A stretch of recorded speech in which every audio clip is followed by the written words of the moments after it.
Let me ask you something. Have you ever wondered why some people, starting with nothing, end up building fortunes while others stay stuck forever? The difference isn't luck. It's mindset.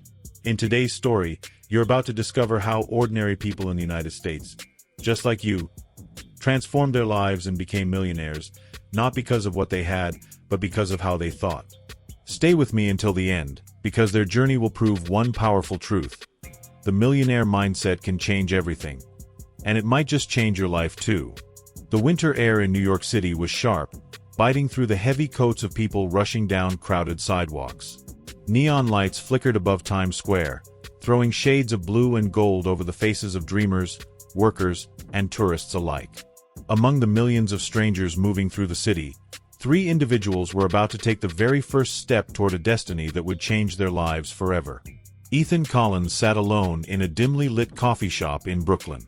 At only 23, his messy hair and restless eyes betrayed his sleepless nights spent sketching ideas for a mobile app. He sipped cheap black coffee and whispered to himself, "If only someone would believe in me, maybe I could build something great." But deep inside, doubt gnawed at him. The voice in his head was louder than the noise of the cafe. What if you fail? What if you're not good enough? Across the city, in a cramped apartment in the Bronx, Sofia Martinez worked late into the night at her small sewing machine. The daughter of Mexican immigrants, she had inherited little more than resilience. Bright fabrics and half-finished dresses covered every corner of the room. She paused for a moment, holding a simple red dress she had stitched by hand. Her mother's voice echoed in her memory. "Mija, dreams are beautiful, but rent is real." Sophia sighed and whispered, "Maybe they're right. Maybe fashion isn't for someone like me." Meanwhile, in Queens, Michael Turner dragged his tired body home after a 12-hour shift at a steel factory. His hands were calloused, his back stiff, and his boots carried the dust of machines and long hours. But when he opened the door, everything changed. 2 small children ran toward him, shouting, "Daddy!" He hugged them tightly, feeling both love and guilt. Looking at their sleeping faces later that night, he made a quiet promise. "I don't want to work until my body breaks. I'm going to find a way out for them." That very week, all 3 unknowingly crossed paths with the same man, Victor Hayes. A millionaire investor, tall, silver-haired, and calm as the ocean before a storm, Victor was speaking at a conference about what he called the millionaire mindset. The room was packed, and his words would ripple far beyond those walls. Olivia Reed, a young journalist covering the event, typed quickly on her laptop as Victor spoke. "Most people believe money creates millionaires," Victor said, his voice steady, filling the auditorium. "But the truth is, it's mindset that creates money. If you think small, you'll live small. If you think like a millionaire, you'll act like one long before the money arrives." Ethan watched the live stream on his cracked phone screen in the coffee shop. Sophia listened to the recording while sewing late into the night. Michael played the audio during his train ride home, headphones tucked under his worn-out cap. Victor's final words struck them all like thunder. "Your bank account is just a reflection of the beliefs you hold in your mind. Change your mindset, and you change your life." Each of them sat in silence afterward, Ethan staring at his sketches, Sophia holding her red dress, Michael watching his children sleep. For the first time, they felt the spark of something bigger than fear. In 3 different corners of New York City, 3 promises were made. Ethan swore to keep building. Sophia swore to keep creating. Michael swore to keep fighting. The seed had been planted. The city was still cold, but the seed of change had already been planted in their hearts. Dreams that once felt impossible began to take shape as small actions. And small actions, when fueled by belief, can grow into revolutions. Ethan Collins pushed open the heavy glass door of a co-working space in Brooklyn. The room smelled faintly of coffee and ambition. Young entrepreneurs typing furiously at laptops, whiteboards filled with scribbles, sticky notes covering walls like colorful battle plans. Ethan sat at a corner desk with his battered notebook and old laptop. He whispered to himself, "All right, Ethan, stop overthinking. Just start." He began coding his app, line by line, even though investors had dismissed him. Every keystroke was a risk, because every hour spent was an hour he wasn't earning money at his part-time job. But he remembered Victor Hayes' words, "If you think like a millionaire, you'll act like one long before the money arrives." For the first time, he was acting like someone who believed in the impossible. Across the Bronx, Sofia Martinez woke before sunrise. Her small apartment was quiet except for the hum of her sewing machine. This time, she wasn't sewing just to practice. She was creating to sell. She had made 10 dresses and decided to try something terrifying: selling them on the streets. Bundling the dresses into a large bag, she set up a small rack near a busy corner. At first, people walked past without even looking. A group of teenagers laughed as they passed. Her hands shook, but she stood tall. Finally, a young woman stopped, touched one of Sofia's dresses, and smiled. "Did you make this yourself?" she asked. "Yes, I did," Sofia replied nervously. The woman nodded. "It's beautiful. I'll take it." It wasn't much, just $30. But for Sofia, it was proof. Her dream wasn't fantasy. It could live in the real world. Meanwhile, in Queens, Michael Turner sat at his kitchen table with a pile of papers: mortgage forms, bank statements, and a small loan approval letter. His wife looked at him anxiously. "Michael, are you sure about this?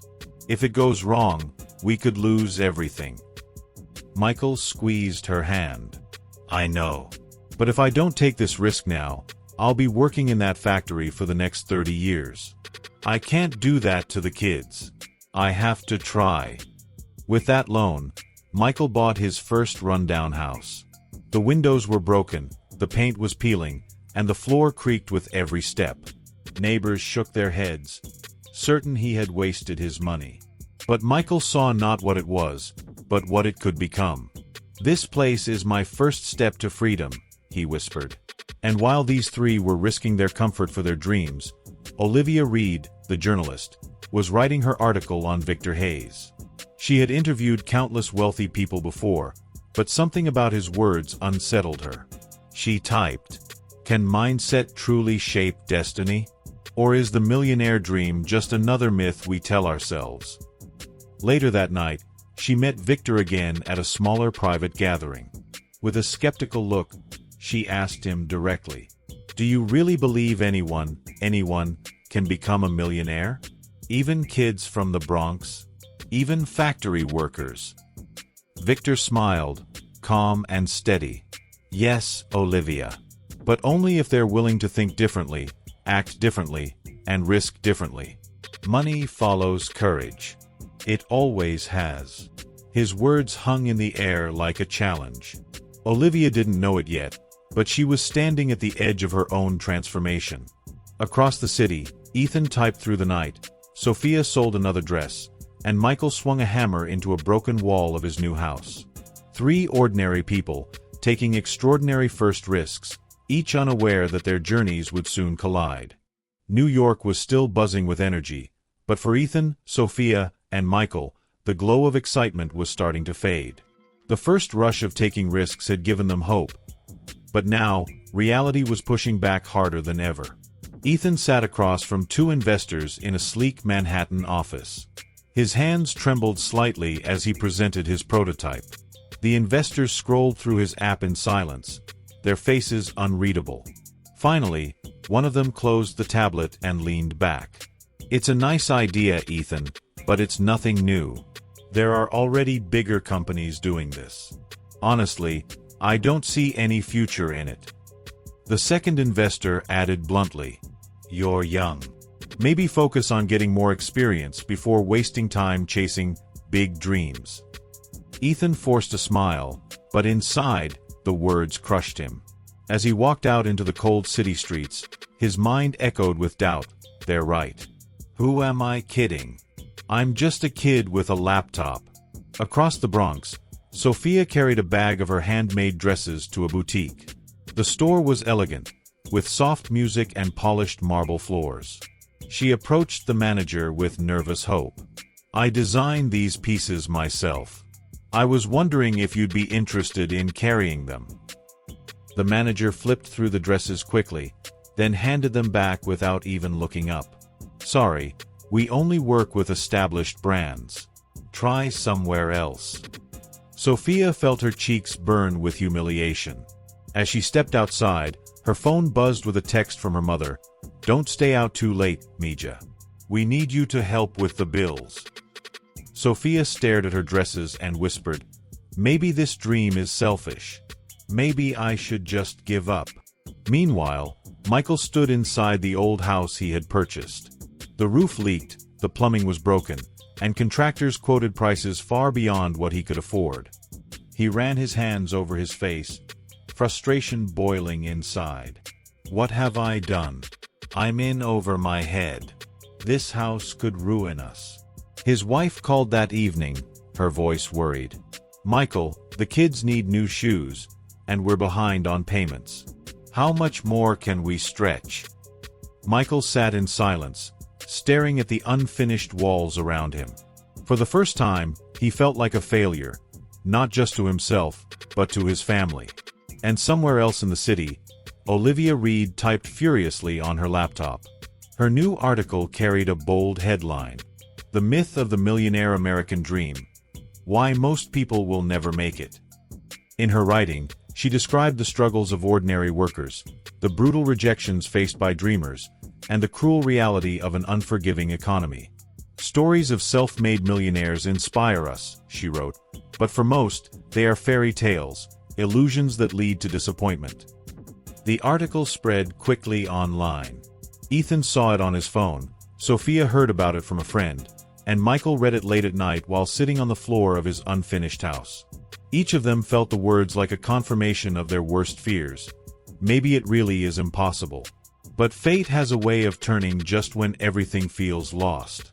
Later that week, Olivia met Victor Hayes again at a quiet rooftop lounge overlooking the city lights. She handed him a copy of her article. I wrote the truth, she said firmly. People like to believe in success stories, but it's just not real for most. Victor read a few lines, then looked at her with piercing eyes. Olivia, you've spent your career writing about millionaires. But tell me, when will you stop writing about them and start becoming one? His words cut through her like a blade. She froze, unable to respond. For the first time, the journalist who questioned everyone else found herself being questioned. Far below, in different corners of the city, Ethan, Sophia, and Michael each stood at a breaking point, unsure whether to give up or push forward. The weight of obstacles pressed down on them like never before. The darkest nights often give birth to the brightest dawns. For Ethan, Sophia, Michael, and even Olivia, the weight of failure had nearly broken them. Yet in those fragile moments, when giving up seemed easier than holding on, a spark of determination began to flicker again. Ethan sat at his desk in the co-working space, staring at the rejection emails from investors. His laptop screen glowed with disappointment. He nearly closed it for good, but then he remembered Victor Hayes' words, "If you think small, you'll live small." He whispered to himself, almost as if testing the strength of the thought. What if they're wrong? What if I am capable of building something people need? He opened a fresh document and began sketching a new idea, this time not for big corporations, but for small businesses struggling to survive in the city. His heart raced as the vision became clearer. Maybe the investors had been right about his first idea, but that didn't mean he was finished.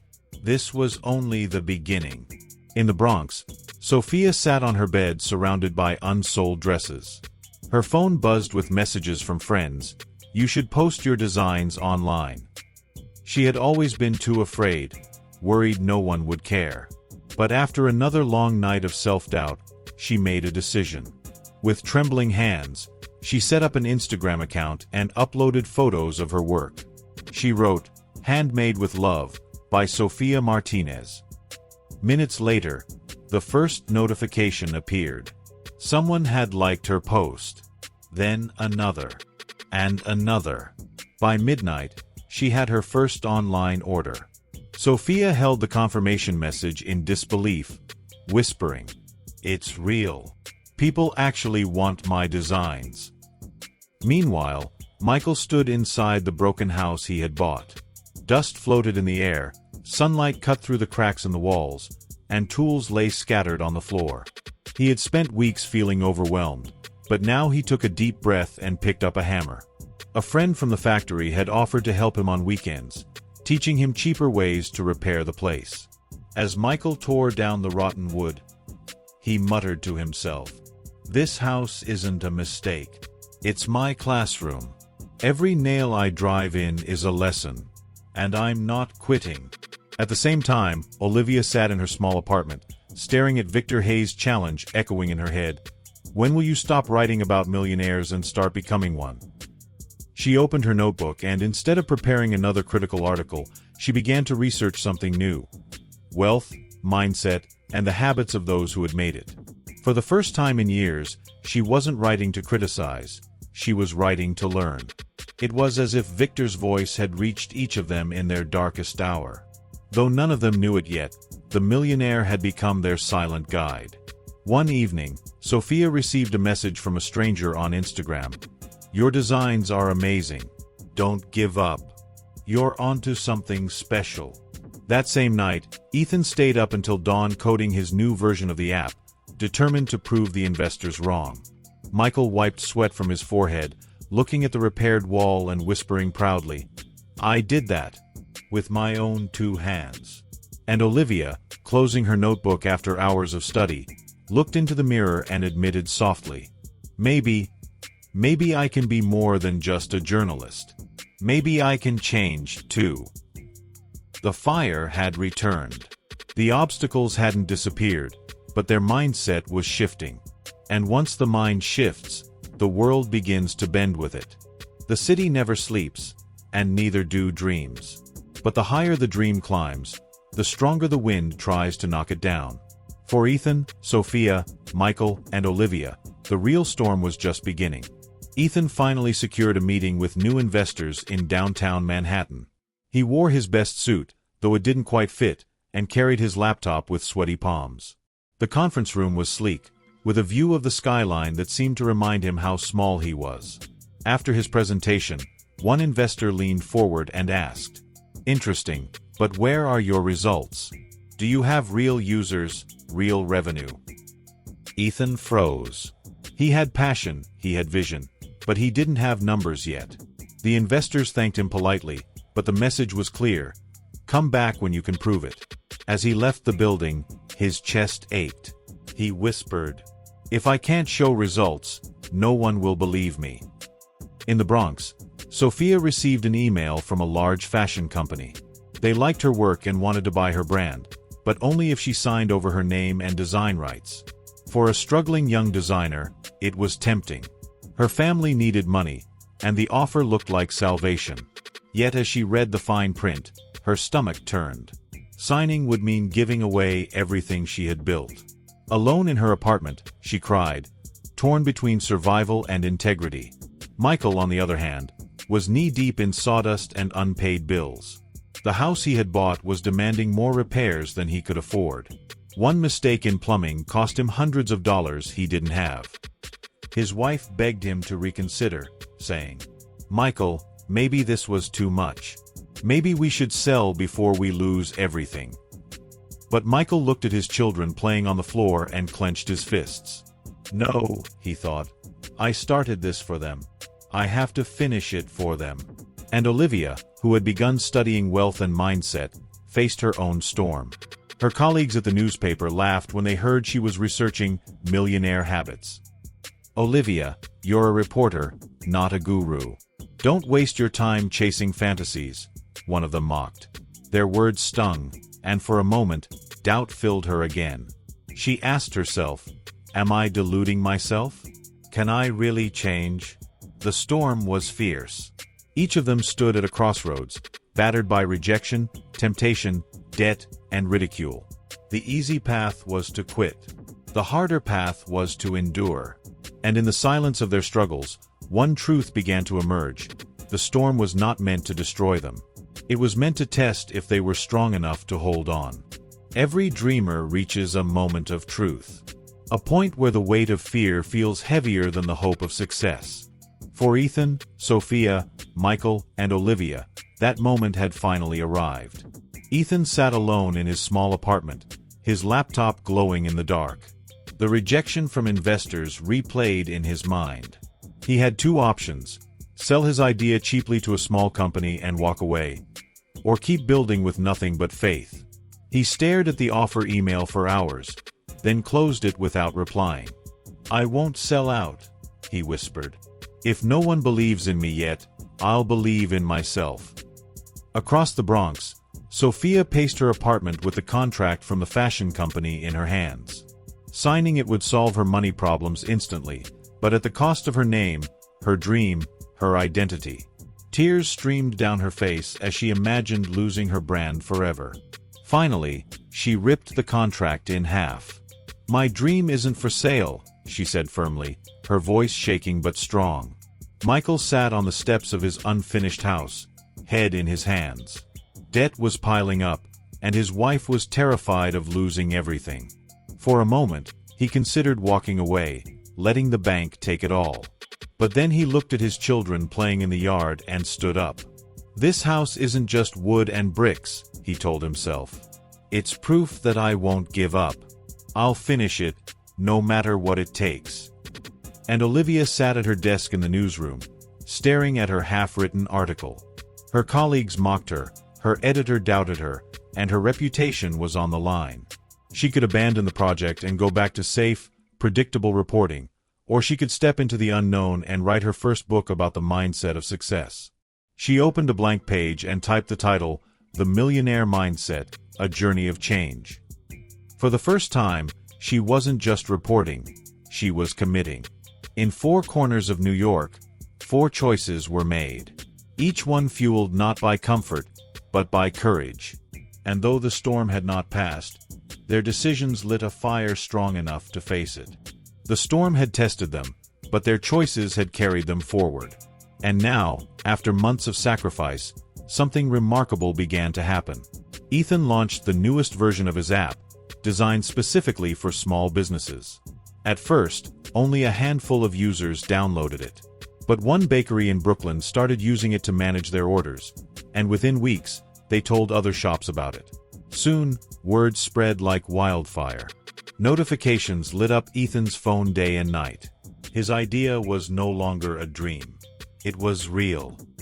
He stared at the growing numbers and whispered, "They said it wasn't possible, but look at this. It's happening." In the Bronx, Sophia's Instagram exploded after a popular fashion influencer wore one of her dresses and tagged her account.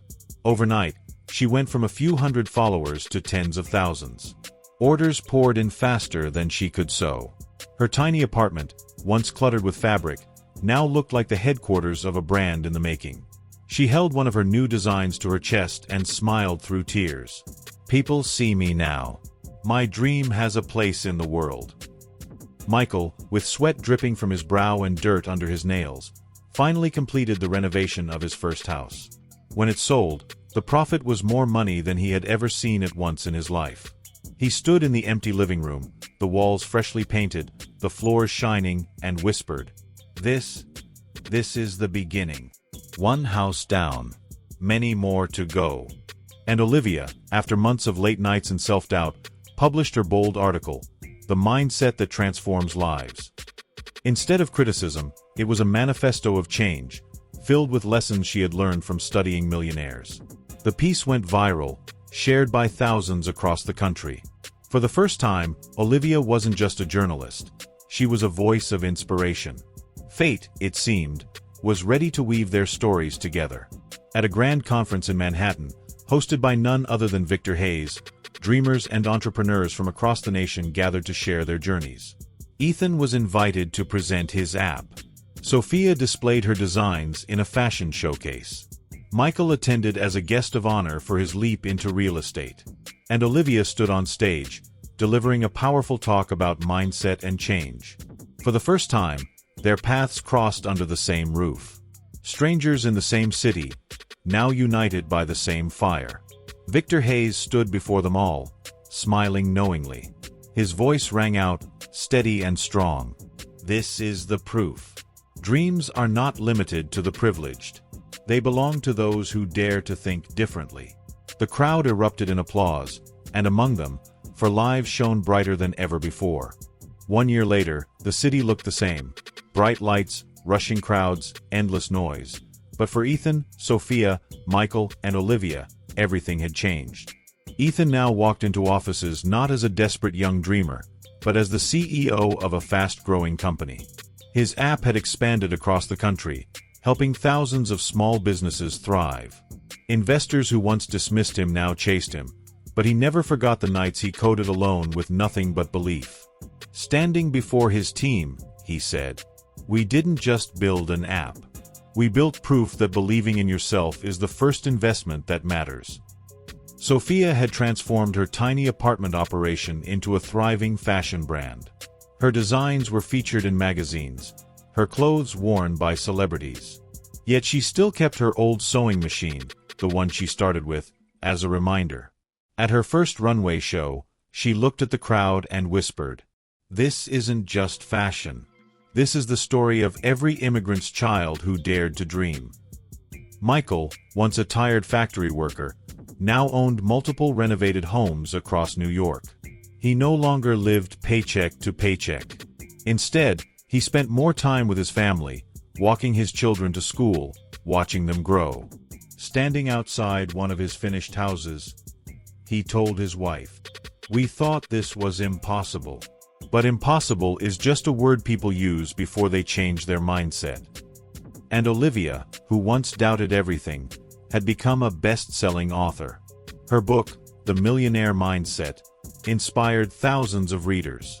On stage at a book launch, she looked at her audience and admitted, "I used to write about success as if it belonged to someone else. But the truth is, success belongs to anyone brave enough to believe in it." At a grand gala in Manhattan, Victor Hayes watched them all with quiet pride. He raised his glass and said, "You see, money is only the result. The true wealth is the mindset that creates it." The room filled with applause, but more than that, it was filled with belief. Belief that their story wasn't unique, that anyone with courage could walk the same path. And as the night ended, Olivia closed her speech with words that echoed in every heart. The millionaire mindset is not a destination. It's a choice you make every single day. Congratulations, my friend. You stayed with me until the very end of the story, and that already shows something powerful about you. The hunger to grow, to change, and to achieve more in life. Remember, the millionaire mindset is not about luck or chance. It's about choice, discipline, and vision. If they could do it, so can you. If this story inspired you, make sure to subscribe to this channel right now, because I'll keep bringing you more powerful stories and lessons that can transform your life. And before you go, check the special link in the description. It's one of the best resources I've ever found to unlock the true millionaire mindset. Don't just watch, take action. Thank you for being here, and remember, your future is built by the mindset you choose today.